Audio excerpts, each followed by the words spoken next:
Genesis is about to launch the most expensive, most important vehicle in the brand's history, and it might already be happening right now. Reports have pointed to a summer 2026 arrival in America for Genesis's first ever full-size electric SUV, a machine aimed directly at the Bentley Bentayga and the Rolls-Royce Cullinan. Everyone assumes a Korean badge could never sit in that room. Genesis is about to find out if that assumption still holds up. And here is the strange part. We got our best look yet at the real prototype's interior because the test driver panicked while dodging spy photographers and crashed the thing into a ditch. Stick around, because that crash revealed something genuinely unusual sitting inside this SUV. What is going on, everyone? Welcome back to Car and Jerry. Quick question before we dive in. If a Korean luxury brand built an SUV aimed at Bentley and Rolls-Royce money, would you take it seriously? Or does that badge snobbery never go away, no matter how good the car is? Drop it in the comments along with where you are watching from, because I think Genesis is about to test that exact question in the real world. So let us set the stage, because this all starts with a genuinely beautiful concept car. In March of 2024, Genesis pulled the covers off the Neolun Concept at Genesis House in New York.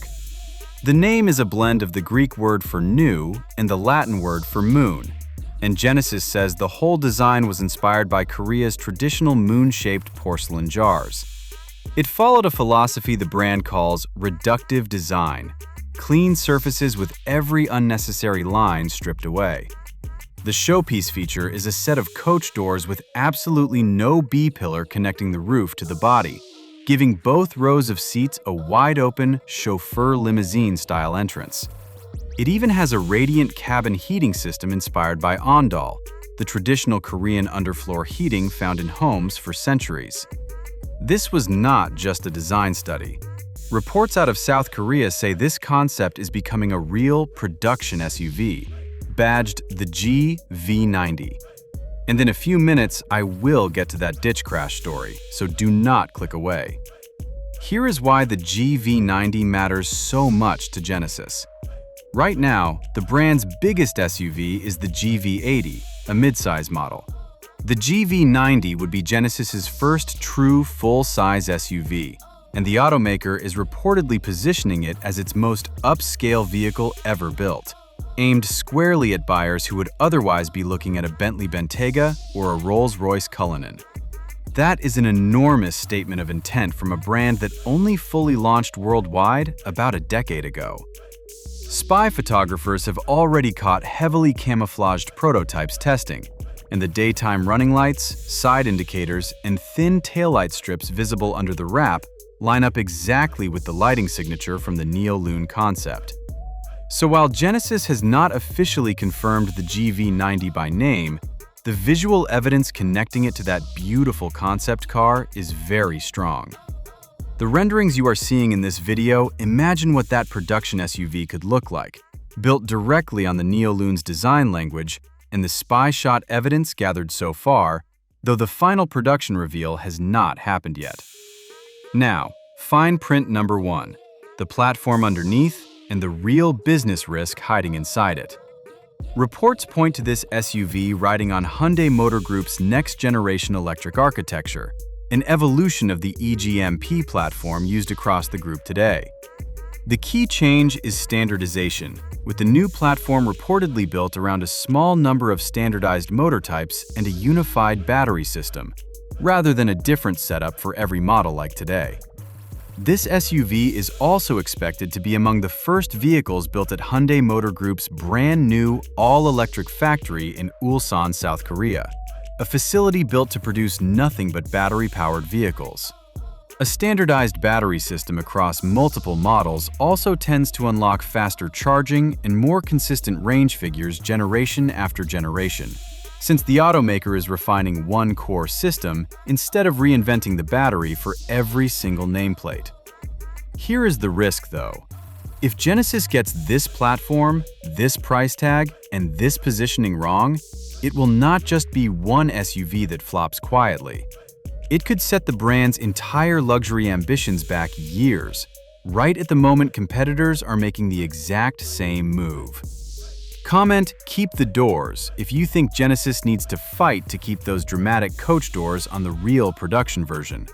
Or comment, "Cut the doors," if you think cost and crash regulations will kill them before launch, because Korean media itself is split on whether that signature feature survives into full production. Now, fine print number 2, the ditch crash.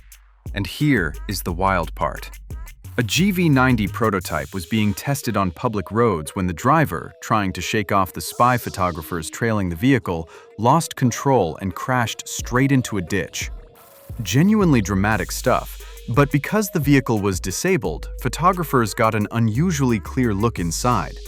And what they found was fascinating. Instead of a normal 3-across bench in the second row, this prototype had 4 completely individual seats split evenly across 2 rows. The kind of configuration you typically see in luxury chauffeur-driven vehicles in parts of Asia, especially China. That single detail tells you exactly who Genesis thinks is going to be sitting in the back of this thing. And it is not a family hauling kids to soccer practice. It is the kind of layout built for someone who is being driven, not doing the driving themselves. If you are enjoying this deep dive, do me a quick favor and tap that like button. It genuinely helps push this video to more people who care about where luxury design is headed, and it takes 1 second. So let us talk about the identity problem here, because it is real. Genesis has spent years building genuine credibility as a value luxury brand, undercutting German rivals with more equipment for less money. The GV90 is a completely different pitch. It is not trying to undercut anyone. It is trying to walk directly into a room full of Bentley and Rolls-Royce buyers and convince them that a Korean badge belongs there too. That is an enormous cultural leap, not just an engineering one. And Genesis is not the only brand trying to make this exact leap right now. Cadillac has been pushing the ultra-luxury Celestiq toward Rolls-Royce territory, and Chinese brands are quietly probing the same space too.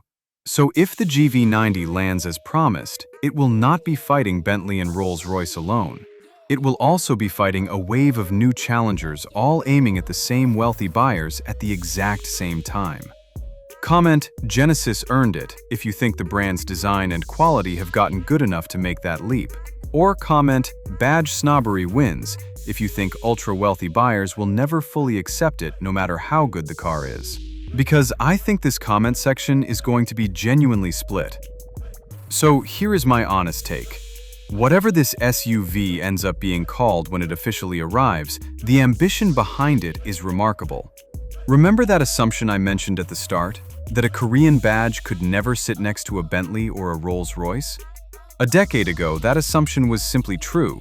Today, it is genuinely up for debate, and that alone tells you how far this brand has come. The coach doors might not survive to production, the badge might scare off some ultra-wealthy shoppers, and Genesis has not even confirmed the name officially yet. But if the Neolun's design language survives anywhere close to intact, and if reports of a summer 2026 arrival hold up, this could be one of the most important vehicles to launch in the luxury SUV space in years. I am covering every spy shot and every game-changing new vehicle the moment the details drop. So subscribe and ring that bell, because the next one is coming soon and you do not want to miss it. Until next time, this is Jerry, and I will see you in the next one.